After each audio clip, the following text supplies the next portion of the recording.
Então, olá pessoal, me chamo Francisco Patrício e hoje a gente vai falar um pouquinho sobre giardíase e Giardia lamblia, que é o principal responsável aí por causar a giardíase. Lembrando que a gente vai ter tanto giardíase em animais, como nós também vamos ter giardíase em seres humanos. E no caso dos animais, especificamente, o agente etiológico causador dessa doença é a Giardia lamblia. Então, a Giardia lamblia, né? Como a gente pode ver aí na imagem, a gente está vendo ela na sua forma de trofozoito, que a gente vai falar um pouquinho no decorrer da aula. Ela é conhecida como parasita que sorri. Então, devido a essa estrutura, a gente parece que ela está sorrindo, né? Ou que ela, no mínimo, é muito simpática. Então, é uma das características que esse parasita tem. E, devido a isso, a gente acaba nunca esquecendo, né? Como é o formato desse trofozoito. Então, a Giardia lamblia, ela acabou sendo um dos primeiros parasitas, aí, na verdade, o primeiro protozoário a ser identificado, na verdade, foi do gênero Giardia. E em 1882 foi que eles acabaram, né, encontrando outros parasitas que eram bastante semelhantes, mas que tinham algumas diferenças, e daí eles acabaram fundando o gênero Giardia, depois de muitos problemas relacionados à questão de taxonomia. Então, depois que eles geraram esse gênero, né, e depois de ter descoberto várias espécies, de ter havido muita confusão em relação à sua identificação, acabou que se estabeleceu algumas espécies principais, sendo que dessas espécies, a única que causa doença nos seres humanos é a Giardia lamblia, em que a Giardia lamblia ela também pode ser denominada de Giardia intestinalis ou ainda Giardia duodenalis. Então, quando vocês forem estudar nos livros, nos artigos, vocês podem encontrar essas três nomenclaturas, mas elas basicamente vão significar a mesma coisa. E a giardia tem como outra importante característica ser um flagelo, ser um protozoário flagelado, e que causa uma doença aí que nós denominamos de giardíase. E essa giardíase ela é uma doença de alta prevalência, né, tanto em países subdesenvolvidos como em países desenvolvidos. E o que é que significa dizer isso? Significa dizer que é uma doença muito comum, que é uma doença que acomete muita gente. Geralmente, a giardíase ela vai afetar sobretudo as populações pobres, certo? E também aí as crianças. Então, são geralmente os principais afetados por esse parasita e por essa doença. Do ponto de vista morfológico, a gente vai ter a giardia, primeiramente, nessas formas evolutivas, tanto como cisto, como também como trofozoito. Lembrando que o cisto ele vai ser uma forma séssil, né? Ele não vai se mover, enquanto que o trofozoito ele vai ter essa capacidade de locomoção. Então, aí no slide, a gente pode estar vendo a imagem, né, de como um trofozoito de Giardia lamblia ele se apresenta. Então, ele vai ser encontrado basicamente no intestino delgado, certo? E vai ser a forma parasitária que vai ser responsável por causar as manifestações clínicas. Então, toda aquela questão de diarreia, a dor abdominal, fenômenos de má absorção, esteatorreia, que são as fezes contendo uma grande quantidade de gordura, são ocasionadas pela forma de trofozoito desse parasita, que é uma forma móvel, né, que vai ter capacidade de se locomover e vai se aderir aí na região do intestino delgado. Do ponto de vista morfológico propriamente dito agora, ela vai ter uma característica piriforme. Professor, o que é característica piriforme? Quando a gente vê, ó, ela parece o quê? Ela parece uma pera. Então, devido a parecer uma pera, ela tem essa característica piriforme. Além disso, ela vai ter de 20 micrômetros de comprimento por cerca de 10 micrômetros de largura. E ela vai ter aí quatro pares de flagelo, como a gente pode estar observando aí na imagem, em diferentes partes, né, em diferentes localidades de sua estrutura. E na face ventral, mais especificamente, a gente vai ter essa estrutura aqui, ó, que é como se ela fosse um tipo de óculos, digamos assim. Essa estrutura, né, ela é bem importante. Ela vai se chamar disco ventral, disco adesivo, disco suctorial. E ela vai ser importantíssima por quê? Porque vai ser essa estrutura que vai ter a capacidade de se agregar na região intestinal. Então, o parasita ele vai lá no intestino, utiliza o disco ventral, se agrega naquela região e a partir daí ele pode fazer várias coisas, como por exemplo a exfoliação de nutrientes, pode causar dano tecidual, entre outras e outras situações. Além disso, uma outra estrutura que é bem interessante é essa estrutura aqui, ó, que é tipo aquela estrutura que faz com que ela fique sorridente, que são justamente os corpos medianos. Esses corpos medianos, eles também recebem outros nomes, né, a depender do livro. Inclusive, eu vou até trazer para vocês outros nomes. E são basicamente essas características. Então, quando a gente está no microscópio, a gente pode ver dessa forma aqui. Então, basicamente, a gente pode estar vendo aqui ó, o trofozoito, a gente consegue ver muito bem, né, os flagelos, a estrutura piriforme, a presença aí da região do disco e também a região dos corpos medianos. Em todas as estruturas a gente consegue ver bem. Nessa aqui é um pouco mais complicado de se investigar, mas mesmo assim, ó, a gente vê a presença, né, da região do disco e também vemos aí os corpos medianos. Já o cisto, né? Como é que esse cisto ele pode se apresentar? Então, aqui a gente tem a imagem do cisto. A gente vê que ele é oval ou elipsoide, tá certo? Esse cisto ele vai ter cerca de 12 micrômetros de comprimento por 8 micrômetros de largura. Vai ter uma estrutura bem importante, que é chamada de parede cística, que é justamente essa parte aqui, gente, ó. Essa parte mais externa, né? Toda essa parte aqui mais externa é chamada de parede cística.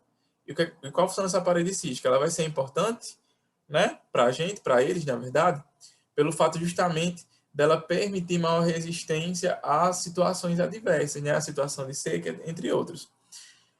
Além disso, nós também podemos observar a presença de 2 a 4 núcleos. Inclusive, né, o trofozoito ele também vai ter essas estruturas nucleares presentes lá na região do disco. Temos também fibrilas longitudinais, que são essas estruturas aqui em preto, que elas são justamente são as que vão dar origem aos flagelos, tá? E temos também os corpos escuros ou corpos crescentes, né? Que seria justamente essas duas vírgulas aqui, que também se apresentam lá no trofozoito como corpos medianos. Aqui na imagem a gente pode observar muito bem, né, a presença aqui ó, dos núcleos, a gente pode observar a presença, né, desses rudimentos flagelares, a gente pode também observar a presença dos corpos medianos. Aqui nessa imagem, por exemplo, já está identificado para a gente, que facilita. Então, a gente vai ter núcleo, a gente vai ter a região dos axonemas, né, que são esses flagelos rudimentares, essas estruturas que deram origem aos flagelos, assim como também nós temos a região da parede cística, que é a região mais externa, e como a gente viu, é uma região importante para a proteção, e também nós vamos ter aí a presença dos corpos medianos. Lembrando, pessoal, que o cisto ele vai ser a forma infectante. Enquanto o trofozoito vai ser a forma móvel, a forma que causa toda a sintomatologia, né, da doença, o cisto ele vai ser a forma infectante. Por quê? Porque geralmente, né, porque esse cisto, na verdade, vai ser liberado das fezes, ele vai ter capacidade de sobreviver por uma grande quantidade de dias se tiver em situações favoráveis, e daí, devido a essa sobrevivência, né, e essa capacidade que ele tem, ele vai conseguir ficar viável até que ele seja ingerido pela gente e a gente acabe aí se infectando. Então, aqui eu trouxe o ciclo biológico para ficar mais claro para a gente. Então, aqui no ciclo biológico é que a gente vê basicamente. A gente vê, né, primeiro que a transmissão ela pode acontecer por diversas situações. Ela vai acontecer por via oral, certo?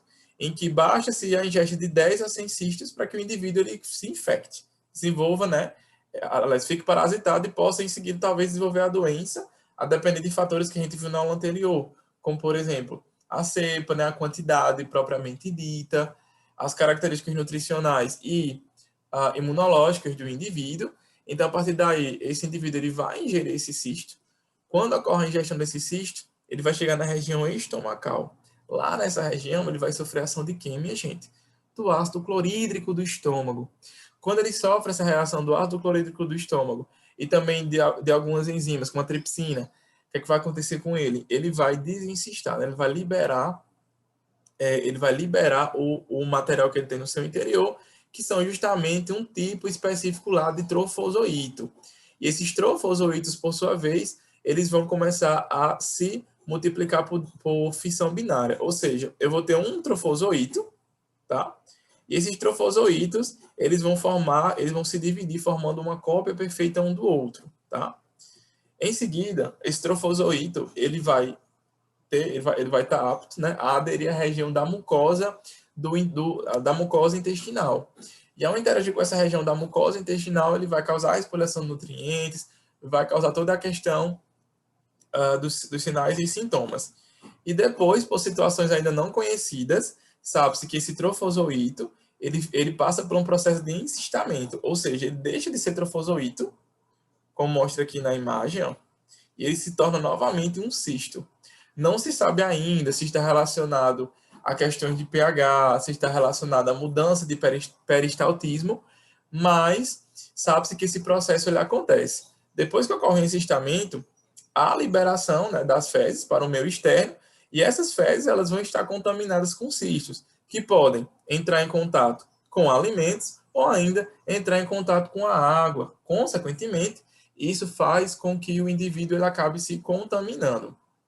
Né? Uma outra situação que ainda pode acontecer, pessoal, é a questão do contato daquele indivíduo com o ânus. Ele pode ter contato com o ânus e acabar, né, ali contaminando os dedos e as unhas. E o hábito de roer a unha, por exemplo, pode fazer com que ele acabe deglutindo, né, esse cisto também se contaminando.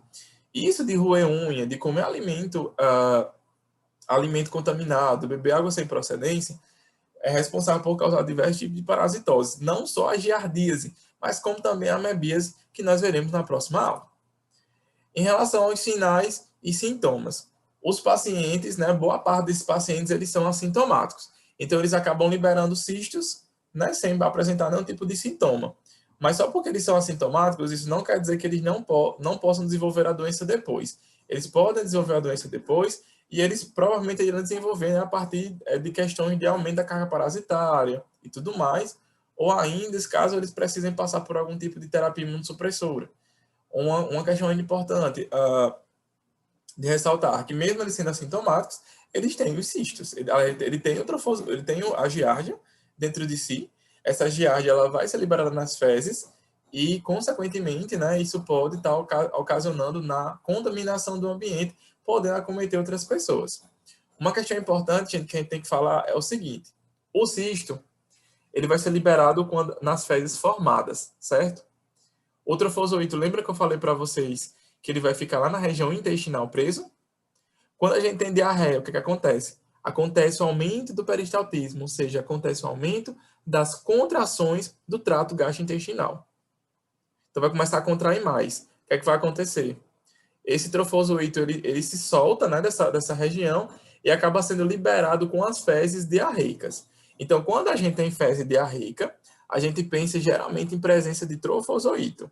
E quando a gente tem fezes formada, a gente pensa principalmente na presença de cistos. E nós também temos alguns pacientes que se encontrarão sintomáticos. Então, eles vão ter uma diarreia aguda e autolimitante, ou seja, uma diarreia que vai durar aí poucos dias, né, no máximo uma semana. Mas ainda pode ser que haja também um quadro de diarreia persistente. Quando tem, sobretudo, essa questão da diarreia persistente, vai haver todo um processo de má absorção, perda de peso, e ainda há uma questão da prima infecção. A prima infecção, no caso, vai ser uma infecção primária. É a primeira vez que aquele indivíduo se infecta aí com a Giardia lamblia. Quando ocorre esse processo de prima infecção, mais uma elevada ingestão de cistos, tem sido observado que a diarreia geralmente ela é do tipo aquosa. Então, ela vai ser uma diarreia que vai conter uma grande quantidade de líquidos. Geralmente é uma diarreia explosiva, de odor fétido, e vai causar muita dor na região abdominal e distensão também nesse indivíduo. Uma situação importante, né, que é justamente quando a gente tem essa diarreia persistente, quando essa diarreia ela passa de um mês, a gente vai ter uma situação de quê? De diarreia crônica. Essa diarreia crônica, ela vai ter algumas características importantes. Uma delas é a esteatorreia. O que é isso, professor? É diarreia com gordura, tá? Então, no caso da esteatorreia, por que ela acontece? Porque justamente a giardia, ela impossibilita que o nosso corpo possa estar absorvendo nutrientes que são ricos em lipídios, que são ricos, aliás, alimentos, né? Que são ricos em lipídios ricos em gordura. Então, a gente não absorve lipídio, não absorve essas gorduras no geral, né? Como a gente não absorve, o que vai acontecer? Isso vai ser liberado nas fezes. Então, as fezes elas vão ficar com muita gordura. Uma outra situação também é a perda de peso, o que é normal. Por quê? Porque o paciente ele tá tendo muitas evacuações por dia, tá? E esse paciente, ele também está tendo um problema de absorção de nutrientes. Então, ele vai, naturalmente, estar perdendo peso, podendo, inclusive, até ficar aí com a situação de grave desidratação. Inclusive, pessoal, é importante lembrar que as doenças diarreicas são uma das principais causas de morte ainda em países que estão em desenvolvimento, como o nosso Brasil. Então, é extremamente importante a gente ter noção dessa característica, da gente ver essa situação, a gente sempre está suspeitando que a pessoa pode estar doente e indicar, né, que ela vai fazer um exame laboratorial, certo? Tanto para familiares, né, como para amigos. Então, é sempre bom a gente estar atento a esse tipo de situação. Além disso, vai ocorrer uma má absorção de vitaminas lipossolúveis, né, que é a vitamina A, D, E e K, além de ferro, xilose, lactose. Então, lembrando, né, que vai ocasionar uma má absorção, principalmente de estruturas gordurosas, né, estruturas principalmente lipídicas, né, ou que são muito lipofílicas. Então, como exemplo, a gente vai ter aí as vitaminas que são lipossolúveis, né? Elas vão ser vitaminas que vão ter essa gordura em sua composição, ter esses lipídios, né? Essa característica lipídica. Então, elas não vão ser absorvidas. E no longo prazo, isso pode estar causando também vários problemas de saúde para a gente. E como é que acontece, né, a patogenia? Por que é que essas coisas que eu falei agora para vocês acontecem? Então, primeiro, o indivíduo ele pode se infectar com um dado muito baixo. Então, tem alguns estudos que falam entre 10 a 100, e já tem estudos aí um pouco mais atuais que já trazem que menos de 10 cistos, a depender das condições imunológicas do indivíduo, podem estar causando desenvolvimento de doença. Uma situação importante e interessante que acontece é a questão do atapetamento. Professor, o que é atapetamento? Basicamente, a gente vai ter aqui os enterócitos, né? Lá na nossa região do intestino, a gente vai ter as células do nosso intestino. O que vai acontecer? A giardia vem, usa o seu disco adesivo e se adere na superfície dessa célula. O que ela vai fazer? Ela vai continuar se aderindo. Elas se aderem, até formar um tipo de tapete, como a gente pode estar vendo aqui na imagem. A imagem do atapetamento, tá vendo, gente? Várias giardias juntas, cobrindo aí a superfície de toda a região intestinal. O que acontece quando tem atapetamento? O alimento ele não consegue ser absorvido, minha gente. O alimento ele passa aqui direto. Então, isso dificulta muito o processo de absorção. Uma outra situação também que tem sido observada é que, devido a questões inflamatórias, na questão de dano, pode estar havendo um atrofiamento das microvilosidades que estão presentes aí nessa região intestinal. E o que acontece, professor, se essas estruturas elas atrofiarem, né, elas diminuírem? Acontece que a gente também vai ter um problema de absorção. Outra situação também é a redução de enzimas intestinais, que são enzimas importantes que permitem a quebra de macromoléculas em moléculas menores. Então, como ocorre uma redução da atividade, né, da liberação, produção dessas enzimas, consequentemente o alimento não vai ser quebrado e, consequentemente, ele também não vai ser absorvido, causando justamente aí, né, na má absorção. Então, tudo basicamente acaba ocasionando aí má absorção. Além disso, ainda há o aumento da motilidade intestinal. Então, o intestino ele começa a ter mais peristaltismo, ele começa a se mexer mais. E isso vai ocasionar uma situação aí de diarreia. E podendo ainda haver uma síndrome, que é chamada de síndrome de má absorção, em que justamente o indivíduo não vai conseguir absorver seus alimentos. E isso é extremamente prejudicial, né, podendo ocasionar, inclusive, em situação de morte, se o indivíduo não for corretamente tratado e diagnosticado. Então, o diagnóstico ele pode ser clínico ou pode ser laboratorial. O diagnóstico clínico ele vai ser investigado, né, pelo profissional médico, que é o profissional autorizado para fazer essa investigação. Ele vai investigar algumas características daquele paciente, algumas características clínicas, como, por exemplo, diarreia com esteatorreia, se aquele paciente ele vai ter irritabilidade, insônia, se aquele paciente ele vai ter náuseas, vômito, perda de apetite, acompanhado ou não, né, de emagrecimento, dor abdominal. Também pode observar a questão da quantidade de evacuações que aquele paciente faz, porque é importante, uma vez que quando a gente tem uma situação de mais de 4 evacuações, a gente tem que ficar muito atento em talvez levar aquele paciente já para uma unidade de saúde para estar fazendo aí a estabilização do mesmo. Mas, gente, essa questão da diarreia, né? A diarreia, cólica, do abdominal, náuseas e vômitos, isso pode ser confundido com várias doenças. Então, a gente tem várias situações, né, que podem estar fazendo com que haja uma confusão. Porque, às vezes, o médico ele não vai conseguir identificar, por exemplo, uma esteatorreia, uma coisa mais específica. Então, fora que outras doenças também podem causar esteatorreia. Então, qual é o certo a se fazer? O médico ele tem que solicitar um exame, no mínimo, né, um exame parasitológico de fezes. Então, daí, o exame parasitológico de fezes ele já vai entrar dentro do diagnóstico laboratorial. Entretanto, antes de a gente falar disso, a gente vai falar um pouquinho sobre conservação de amostras, que é importante. Então, quando a gente tem as fezes diarreicas, a gente vai encontrar o que, como eu disse, o trofozoito.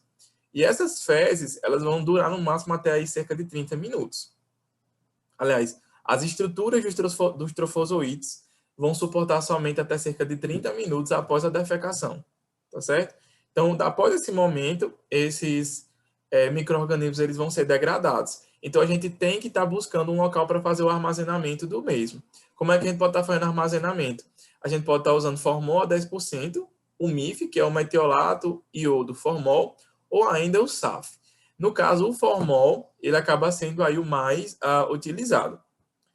Então, já as formas císticas, né, que são os cistos, que já tem aquela questão lá de quê? Da parede cística, que essa parede cística vai dar a resistência a eles, a intempéries, né, a situação de mudança de temperatura, a falta de nutrientes, tudo isso vai dar resistência a esse parasita. Inclusive, quando o indivíduo infectado defeca fezes contendo cistos. Quando essas fezes elas são defecadas, esses cistos eles vão ter a capacidade de suportar bastante tempo. Então, pode durar até 48 horas até a análise, ou então até uma semana, caso seja conservado a 4 graus Celsius. Ou ainda pode utilizar alguma substância aí fixadora, uma substância para conservar, tipo o próprio formol. Outras informações importantes sobre a giardíase, que a gente também tem que lembrar, é que não é eliminação de cisto todos os dias, tá? Então, como o indivíduo não elimina cisto todos os dias, às vezes o farmacêutico bioquímico ele acaba não detectando, ou até o biomédico, não, para biomédicos, biólogos também, enfim, toda a galera que trabalha com a parte de análises clínicas, nem sempre vai conseguir estar encontrando cisto nas fezes daquele indivíduo, porque ele não vai eliminar todo dia. Então, o que é que a gente faz?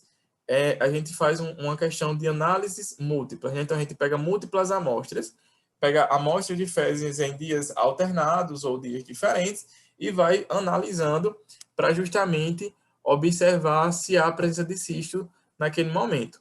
Quando a gente faz várias análises em dias distintos, isso aumenta muito a sensibilidade, né, do diagnóstico, porque a gente vai ter uma probabilidade muito maior de encontrar alguma coisa, tá certo?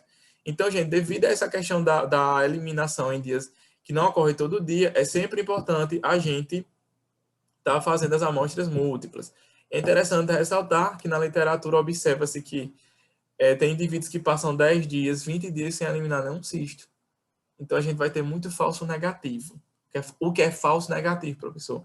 É quando a gente dá no laudo do laboratório que foi negativo, né? Mas o paciente ele está, sim, com o parasita. Então, é um falso negativo, até porque ele tinha um parasita, mas a gente não descobriu porque só tem uma amostra fecal, tá? Então, para detecção de cistos, a gente pode utilizar o método direto a fresco ou corado por Lugol. O que é isso, professor, basicamente? Então, basicamente, a gente vai pegar... Eu trouxe aqui, pessoal, um textinho para vocês lerem, né, caso vocês achem necessário. Então, basicamente, a gente vai pegar uma lâmina, tá? A gente vai pegar um palito, um cotonete, uma alça, algum suporte, retira uma pequena alíquota, uma pequena quantidade de fezes, adiciona aqui na lâmina, adiciona depois solução salina 0,85% e homogeneiza. Em seguida, a gente vai adicionar 1, 2 ou até 3 gotas de Lugol, geralmente 1 ou 2 já dá certo, e a gente adiciona depois a lamínula e leva para o microscópio. E a partir daí a gente verifica se há ou não a presença de cistos. Professor, e se fosse trofozoite, como é que a gente faria? Se fosse trofozoite, a gente faria praticamente da mesma forma. Como é que faz com trofozoite? O Lugol, né, que o Lugol ele é um corante, tá? Ele acaba degradando o trofozoito. Então, eu posso usar Lugol para cisto, mas para trofozoite não é recomendado. Mesmo que vocês encontrem artigos e em livros dizendo que é recomendado, não é recomendado, porque pode degradar o trofozoite. Então, como é que a gente faz, professor? A gente vai lá, pega a nossa lâminazinha, pega uma alíquota das fezes, adiciona na lâmina, adiciona aqui a solução salina, né, o NaCl, a 0,65%. Depois disso, a gente vai e adiciona a lamínula. Então, a gente não coloca Lugol. A gente adiciona a lamínula e já leva diretamente para o microscópio para fazer a visualização. Então, é importante a gente sempre saber essa diferença. Para cisto, eu uso o Lugol. Para o trofozoite, eu não uso Lugol. Eu tento observar sem a presença desse corante. Ainda para cistos, a gente pode utilizar um método chamado de método de Faust, em que basicamente o que é que vai acontecer com esse método de Faust? A gente vai fazer uma suspensão, né, com essas fezes, a gente vai preparar, pode adicionar nessas fezes aqui a solução salina, água, né, estéreo, ou água normal mesmo. Às vezes as pessoas usam água de torneira, eu não recomendo, né, porque a água até mesmo pode estar contaminada. Então, é bom a gente estar utilizando uma água estéreo aqui. Então, a gente adiciona água estéreo, né, nas fezes. A gente bate, né, com um bastão de vidro para a gente poder conseguir homogeneizar isso. Depois a gente filtra e transfere para um tubo Falcon. Depois que a gente coloca nesse tubo, a gente vai completar para a água destilada, né? E em seguida, a gente leva para a centrífuga, faz o processo de centrifugação. Depois de centrifugar, a gente pega o sobrenadante, a gente pega o sobrenadante e despreza. Em seguida, a gente adiciona a solução de sulfato de zinco e leva novamente para uma estufa. O que essa solução de sulfato de zinco ela vai fazer? Ela vai permitir realizar uma diferença pela densidade. Então, as estruturas mais pesadas elas vão descer e as estruturas mais leves vão ficar na superfície. E quem é que é mais leve, professor? Quem é leve, gente, é cisto. Quem é que é pesadão? Ovo é pesado. Cisto é leve. Cisto vai ficar onde? Na superfície, tá? Então, aqui, o cisto vai estar aqui. Depois que eu tiro lá da centrífuga, o que é que eu faço? Pego uma alça, pego alguma coisa para retirar uma pequena quantidade, né, uma alíquota dessa amostra e adiciono aqui na lâmina.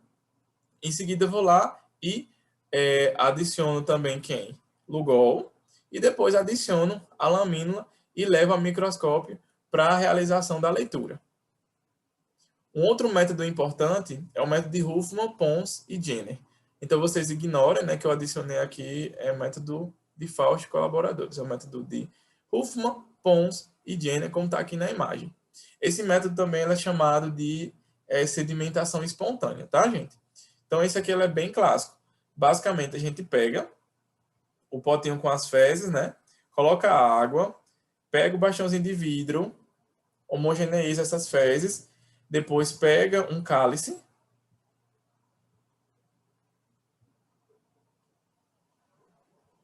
pega uma gaze, coloca aqui nessa região do cálice para que ela sirva como um filtro. Pega essa gaze, dobra ela em 4 pedaços e adiciona na superfície do cálice como se fosse um filtro. Em seguida, a gente coloca as fezes aqui para fazer tipo um processo de filtração mesmo. Depois da filtração, a gente vai ter uma quantidade, né, de conteúdo com fezes e a gente completa com água. E deixa até que ocorra o processo de sedimentação. Então, aqui a gente está tendo a situação ó, no início da sedimentação e aqui já com o passar do tempo. Depois que esse processo acontece, o que a gente pega? A gente pega o cálice, tá? E o que a gente vai lá e vira o cálice com a água. E o sedimento vai continuar lá. Depois a gente pega esse cálice com sedimento, pinga umas gotinhas de Lugol dentro, agita.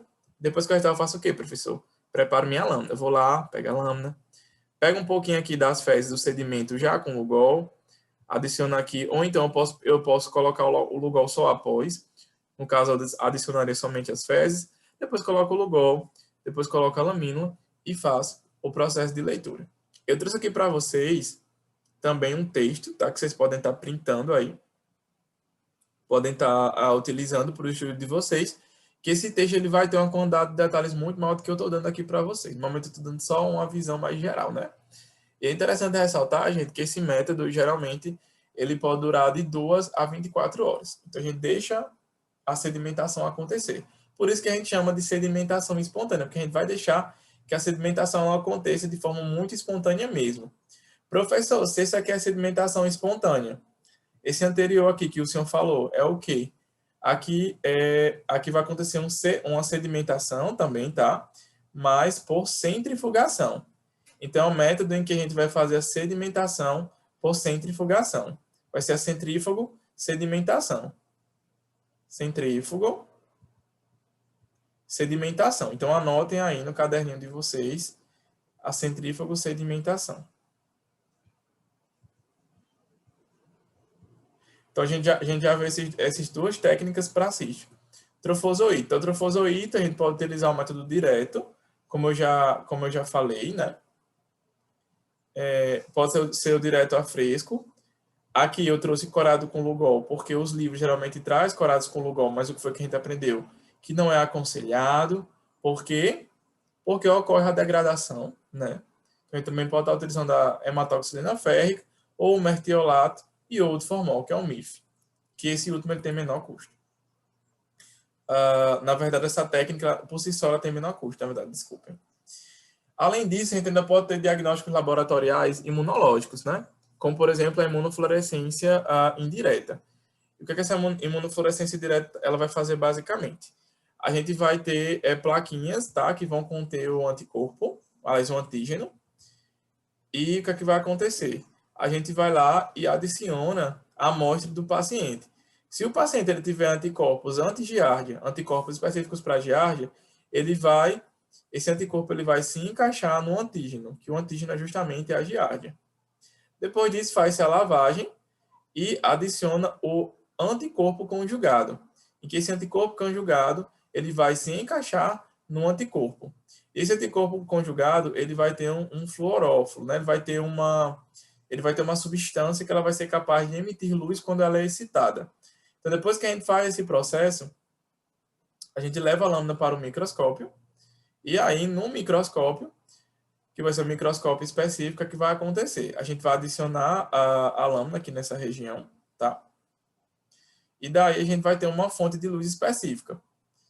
Passa-se aqui pelo espelho dicróico, e esse espelho dicróico ele vai servir como um filtro. Então, a gente vai conseguir escolher, né, qual vai ser o comprimento de onda que a gente quer trabalhar. E a partir daí, essa luz ela vai chegar até o espécime e depois vai haver uma liberação de luz advinda do fluorófilo. Por quê, professor? Porque ele vai absorver a energia luminosa, depois ele vai liberar. Quanto maior for a intensidade da luz, mais anticorpos aquele indivíduo ele vai ter contra a giardia. Um outro método que a gente pode estar utilizando também é o ensaio imunoenzimático, né, que é o ensaio da ELISA, que a gente tem vários tipos. Mas o mais usual é o ELISA indireto. Então, o que acontece? A gente vai ter, né, lá na plaquinha, já o antígeno, já a giardia, né, um pedacinho da giardia já vai estar lá. Depois eu venho e adiciono a amostra do paciente. Se aquele paciente tiver com giardia, ele produziu anticorpos contra ela. Então, daí esses anticorpos eles vão se encaixar nesses antígenos e a partir daí vai formar um complexo antígeno-anticorpo. Faz a lavagem e em seguida eu vou adicionar um outro anticorpo contendo aí uma substância que vai ter capacidade de absorver e liberar energia. Então, caso o indivíduo tenha anticorpos contra a giardia, esse novo anticorpo vai se encaixar nesse anticorpo específico, tá? E a partir daí a gente vai ter a liberação de luz, né, que vai ser detectada por um equipamento também específico. Por fim, gente, a gente ainda tem a situação do PCR, que é a reação em cadeia polimerase, em que o PCR ele tem sido muito utilizado agora para a COVID, né? Porque ele vai permitir a ampliação do material genético, tanto para DNA como também para RNA. Como é que vai acontecer basicamente? No caso do indivíduo que tá com giardia, a gente vai pegar uma amostra desse indivíduo, vai ter todo um processo de preparação que a gente não vai estar falando, tá? E quando a amostra estiver pronta, vai haver a passagem por 3 processos. O primeiro processo é o processo de desnaturação, em que a amostra ela vai ser submetida a uma temperatura de quase 100 graus Celsius, ocorrendo o processo de desnaturação. Quando ocorre esse processo de desnaturação, a gente vai ter a abertura da fita de DNA. Então, a gente vai ter duas fitas. Em um segundo momento, a gente vai ter o processo de anelação. O que é o processo de anelação, professor? Na anelação, primeiramente, a gente vai estar numa temperatura de 68 graus Celsius, e daí a gente vai ter um prime, em que o prime ele vai representar uma sequência específica ali para o DNA daquele patógeno, que no nosso caso é Giardia. Então, se o indivíduo ele tem Giardia, tem um material genético dessa Giardia, esse prime ele vai conseguir detectar em extremidades diferentes da molécula de DNA. Então, ele vai se encaixar, porque ele vai ter sequências de informações iguais. Em seguida, a gente vai ter o processo de enlogação, aliás, de alongamento, desculpem, em que vai acontecer a 72 graus Celsius. O que, é que vai acontecer? Nesse momento, a gente vai ter a ativação de uma enzima, da DNA polimerase, e vai acontecer o processo aí de polimerização. Então, vai formar uma nova molécula de DNA. E daí, nessa molécula, ela vai ser ampliada e a gente vai ter grandes quantidades aí do material genético que vão permitir a detecção daquele patógeno. Do ponto de vista epidemiológico, a Giardia ela comete cerca de 280 milhões de pessoas anualmente, sobretudo em países subdesenvolvidos, tá certo, pessoal? Em desenvolvidos, ela ainda tem uma prevalência que é considerada alta, uma vez que acomete de 2 a 5% da população, enquanto que nos em desenvolvimento, como o Brasil, pode atingir até 30% da população. Na Europa e América do Norte, tem sido observado que cerca de 40,6% das infecções elas são ocasionadas devido à ingesta de água contaminada e vai atingir principalmente crianças. O tratamento ele pode ser feito por secnidazol, tinidazol e metronidazol, sendo que o metronidazol ele é considerado o padrão ouro, né? Ele vai ser o mais utilizado junto com o tinidazol. Então, o que é que vai acontecer? O metronidazol ele vai ter como característica ser um profármaco, ou seja, ele é um fármaco que precisa ser ativado ainda. A gente toma ele, mas ele não vai estar ativado quando a gente toma. Quando ele entra no nosso organismo, por ações metabólicas, como enzimas, né, é que ele vai ser ativado. Como é que acontece esse processo de ativação? Então, basicamente, esse metronidazol, ele pode ser ativado por nitroredutases e também pode ser ativado aí devido à ferrodoxina reduzida. Então, dessa forma, essa ferrodoxina reduzida, ela vai conseguir reduzir esse metronidazol, fazendo com que ele se torne ativo, e a nitroredutase também vai fazer esse processo. Quando ocorre esse processo de redução, né, desse metronidazol, a gente vai ter a formação aí de metabólitos que vão ter a capacidade de lesar o DNA da giardia, né, ocasionando aí em danificação desse material e consequente morte do micro-organismo. Já em relação à profilaxia, é necessário que hajam, para se evitar a doença, né, é necessário que hajam adequadas condições de saneamento, que no Brasil é um pouco complicado, já que a gente tem várias cidades que o saneamento básico não é considerado bom. É importante também que a água que for ingerida, ela sempre seja tratada ou fervida. É importante que hajam cuidados com a higiene pessoal, que haja um adequado preparamento, né, preparação, na verdade, e conservação dos alimentos, em que essa preparação, gente, ela vai desde a manipulação daquele alimento, até sua higienização, até o momento em que a gente coloca lá no fogo, serve aquele alimento. Então, tudo isso tem que ser muito bem observado. Também é interessante que haja um controle de insetos. Por quê, professor? Porque lá na primeira aula, a gente viu que a gente tem uma coisinha que são chamadas de vetores, né? E esses vetores, minha gente, eles são capazes, como por exemplo as moscas, eles são capazes de estar depositando aí patógenos nos alimentos, né? Então, ela pode muito bem pegar uma giardia, uma ameba e deixar ali no alimento da gente. Então, a gente também tem que ter controle com esses insetos. Tanto moscas, formigas, baratas, todos são carreadores. E também uma forma, né, de estar prevenindo o desenvolvimento da doença é justamente fazer o diagnóstico precoce dos doentes para que se inicie o tratamento o quanto antes. Uma vez que o doente ele vai ser tratado, a gente vai ter a quebra, né, do ciclo biológico desse patógeno e, consequentemente, teremos aí E isso, consequentemente, vai evitar o desenvolvimento de doenças em outros indivíduos. Então, minha gente, é basicamente isso. Muito obrigado. Aí está o meu e-mail para contato. Qualquer dúvida,